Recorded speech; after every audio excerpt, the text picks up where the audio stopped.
Gear philosophy.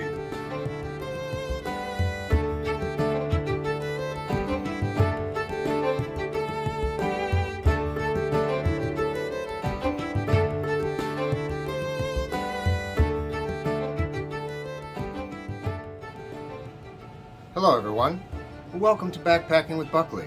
And today we're here to talk a little bit about gear philosophy, aka how do I choose my gear. So let's dig in. So this video is a collaboration of YouTubers that I don't know where this all began, but I was tagged by Unlikely Hiker. She has a great YouTube channel. I'll leave a link down below. Very inspirational story and awesome adventure videos. So check her out, and thank you for inviting me to collaborate on this gear philosophy video. So just in case you're all wondering how I choose my gear, I'm going to be really cautious with how I talk about this because it is an extraordinarily personal choice. Now what I mean by personal is there are so many factors that go into choosing gear that it's not right for me to sit here and say this is what you should or shouldn't do. I can give you some pointers and show you through my own hypocrisy and mistakes what I have done in the past that's wrong and right, and why I choose what I choose for gear. So let's talk a little bit about some of the basics. Number one basic obviously is going to be budget. So how much money do you have to spend? Unfortunately, we don't all have unlimited funds, myself included, and this is one of those things where you really want to start off knowing what you're getting yourself into, and you may want to even go backpacking a time or two before you spend significant amounts of money by borrowing gear or going with an outfit or something like that, just to see if you like it. Then there's all sorts of different preferences you got to sort out from there. So the first order of business is to figure out what is my budget, and then you start from there on what's next. One useful pointer that I have learned through the test of time is that when you're talking about budget, you should really think about a couple of different things. And I like to boil it down to my wannabe minimalist lifestyle, which is, does this item bring me joy? In other words, is it going to bring your trail experience to a heightened level? Is it going to make things easier for you? Is it going to make you more comfortable? In this case, it's when I really like to think about, do I want instant gratification on a piece of gear or delayed? AKA, do I want to save up for something because I know it's going to be something I use all of the time? So instant gratification versus delayed gratification is often one of the challenges we face.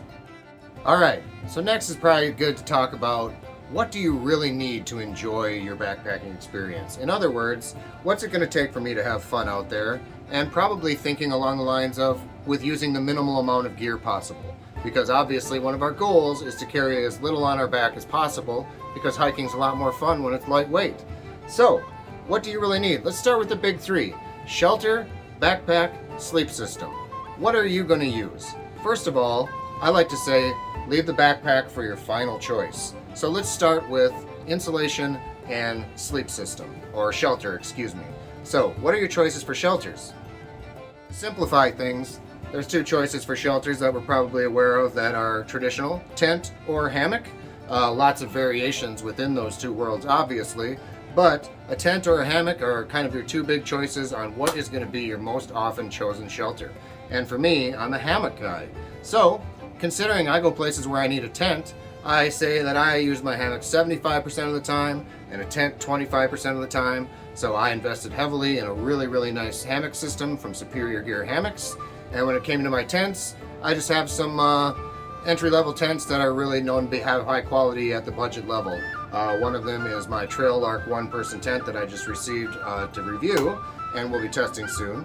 And number two is the famous Lanshan 2, which is a trekking pole tent that is well respected in the backpacking world and doesn't cost $600. It's more along the lines of $200. So, back to my point, I invested heavily in my hammock because that's what I like to do most often.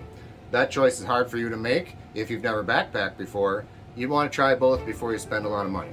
So that's shelter. I'm going to tie insulation in directly with the kind of weather that you would talk about. So we're going to have two categories in one: insulation and what kind of weather do you plan on backpacking in. Now, if you plan on being a fair weather backpacker and that's your preference, that's awesome. You know that the lowest temps you are willing to go out is, let's say, 45 degrees Fahrenheit, then you know exactly what you need to purchase for insulation: sleeping bag, quilt, sleeping pad, whatever it may be. If you're going to be a hardcore winter backpacker, then you really need to consider how many types of sleeping bags and pads and things am I going to need to do 4-season backpacking. That's what is going to require an extraordinary amount of research, and I do not think that you want to hear me talk about options for the next 4 hours, which I could do, but I'll spare you. So think about how many seasons you're going to be going out with, what's the lowest temperature you're willing to camp in, and research accordingly for that. For example, I do 4-season backpacking. My lowest rated sleeping quilt is 15 degrees, and my summer quilt is a 45 degrees. So those are the 2 temp ranges I chose so that I'm able to go all 4 seasons without having 17 options for quilts and sleeping bags.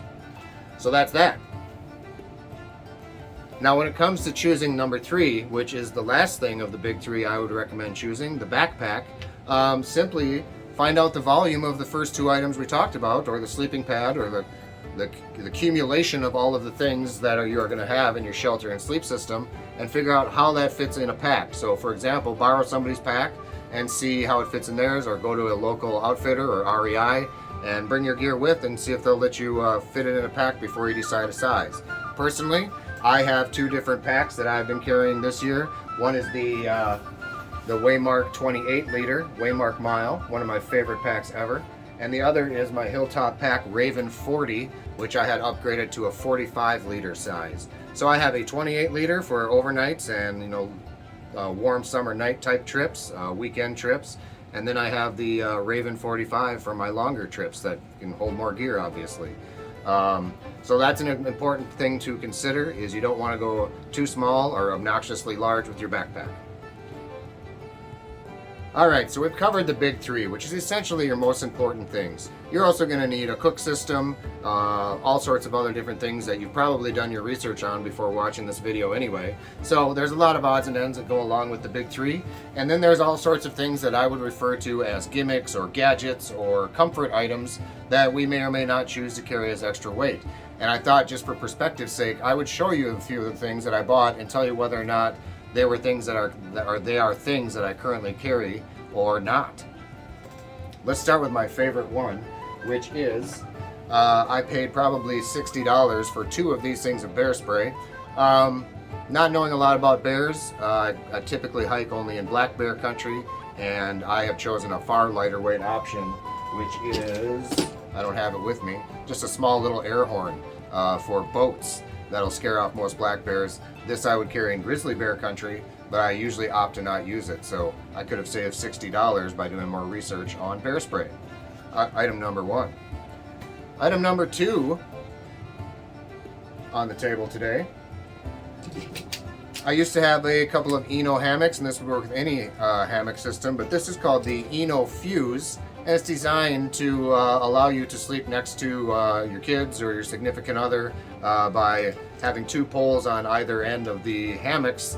And essentially what it does is it turns it into a massive sleigh ride for the evening. So again, probably a $30 or $35 purchase. Looked great on the website we purchased it from, and turned out to be something we never used. So this is a dud. Way unnecessary in terms of weight as well. Number 3. I went crazy with the kitchen when I started, and one of the things I bought, sorry if you carry something like this, but I find it very unnecessary 9 times out of 10. It's an actual plate and silverware set. Bulky, practical for car camping for me, but another $20 item that I probably purchased that I've carried maybe once on a backpacking trip. Oh, we got to add to a positive note.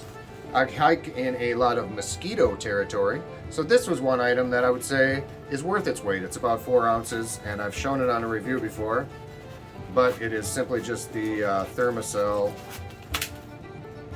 backpacker, which hooks onto your stove canister and is really great at repelling mosquitoes.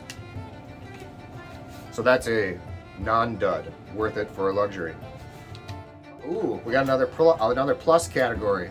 This is the hammock hook. As I said, I am a hammocker.